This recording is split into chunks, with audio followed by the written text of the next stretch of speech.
Hello friends, अभी हम लोग CNT एक्ट पार्ट 3 डिस्कशन करेंगे। पार्ट 1 और पार्ट 2 में मैंने बहुत इम्पोर्टेंट पॉइंट्स को डिस्कस किया है। पार्ट 2 में मैंने चैप्टर 10 के सेक्शन 71 तक डिस्कशन कर दिया था और अभी आगे तो जो चैप्टर 10 के सेक्शन 71A में यह बहुत ही इम्पोर्टेंट सेक्शन है। इसमें क्या है? रिस्टोरेशन ऑफ लैंड, यानी भूमि की वापसी। इसमें क्या है? यदि सेक्शन 46, 48 या 240 का उल्लंघन करके जमीन ली गई है तो वह जमीन कैसे वापस होगा उसके बारे में है। साथ ही इसमें एसटी जमीन यदि नन एसटी को ट्रांसफर करा गया है तो उसके बारे में दिया गया है कि वह कंपेंसेशन उसको देना होगा। इसके लिए SAR कोड है, शेड्यूल एरिया रेगुलेशन कोड। इसमें क्या है? कोई जनजाति का जमीन यदि ट्रांसफर हुआ हो तो वह कंप्लेन कर सकेगा। तो पहले प्रावधान था 12 साल के अंदर, फिर बढ़ाकर 30 साल और अभी उसको 50 साल के अंदर तक वो कंप्लेन कर सकता है। 2016 में रघुवर सरकार ने इसको खत्म करने का कोशिश किया था, जिससे कंपेंसेशन से भी जमीन ट्रांसफर नहीं होगा, तो यह लेकिन बिल खारिज हो गया। सेक्शन 71B में क्या है? तो किसी की जमीन यदि कोई इलीगली तरीका से अगर ट्रांसफर हो गया हो तो वह जुर्माना और सजा का बात इसमें किया गया है। 3 साल की सजा और उस समय के हिसाब से 1000 रुपए का जुर्माना। सेक्शन 72 में क्या है? Surrender of land. यदि रैयत अपने पट्टे पर लिए गए जमीन पर खेती नहीं करना चाहता तो वह DC को आवेदन करके सरेंडर कर सकता है। ओके, तो सरेंडर का बात है। सेक्शन 73 में अबेंडनमेंट ऑफ लैंड। यदि कोई रैयत लगातार जमीन पर खेती नहीं कर रहा हो तो या कहीं चला गया हो तो DC उस जमीन को किसी और रैयत को ट्रांसफर कर सकता है। ओके, तो यह चीज है। सेक्शन 74 में क्या है? Continuation of occupancy. रैयत अधिभोग अधिकार कब तक बरकरार रहेगा उसके बारे में है। सेक्शन 75 में लैंड सर्विस से रिलेटेड बात है। चैप्टर 11 में सेक्शन 76 से 79 तक है। इसमें रूढ़ी और संविदा के बारे में है, कस्टम एंड कॉन्ट्रैक्ट। चैप्टर 12 में सेक्शन 80 to 100 तक है। इसमें अधिकार लेख और लगान बंदोबस्त के बारे में है, records of rights and settlement of rent. Chapter 13 में सेक्शन 101 से 117 तक है।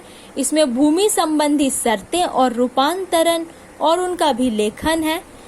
Praedial conditions and the commutation and record देयरऑफ।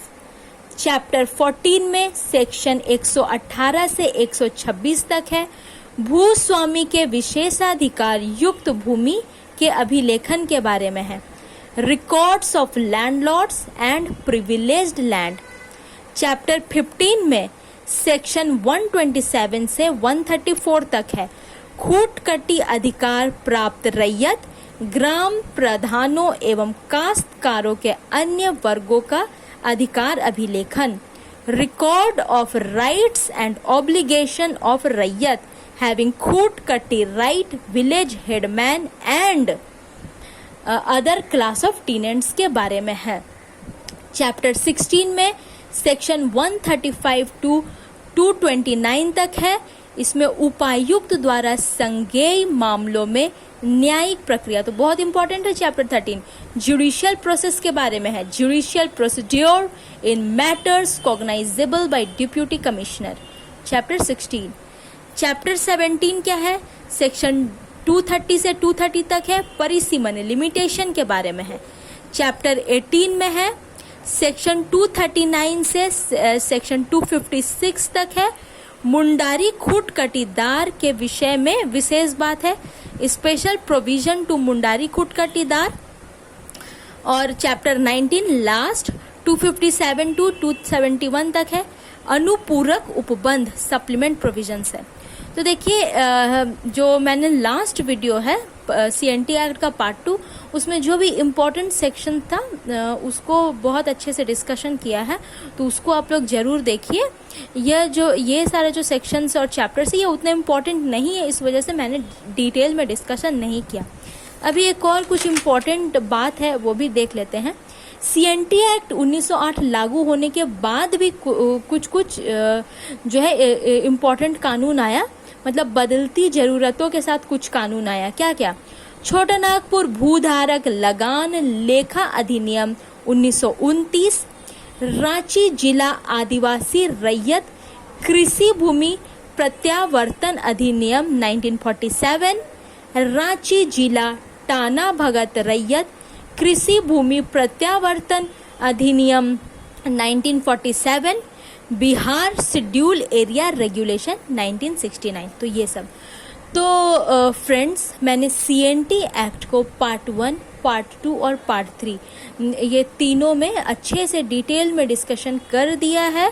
आप लोग ज़रूर देखें, बहुत अच्छे से समझ में आएगा। और अगर आप लोगों को अच्छा लगा हो तो प्लीज़ आप लोग लाइक कर सकते हैं और शेयर भी कर सकते हैं। Okay, thank you so much.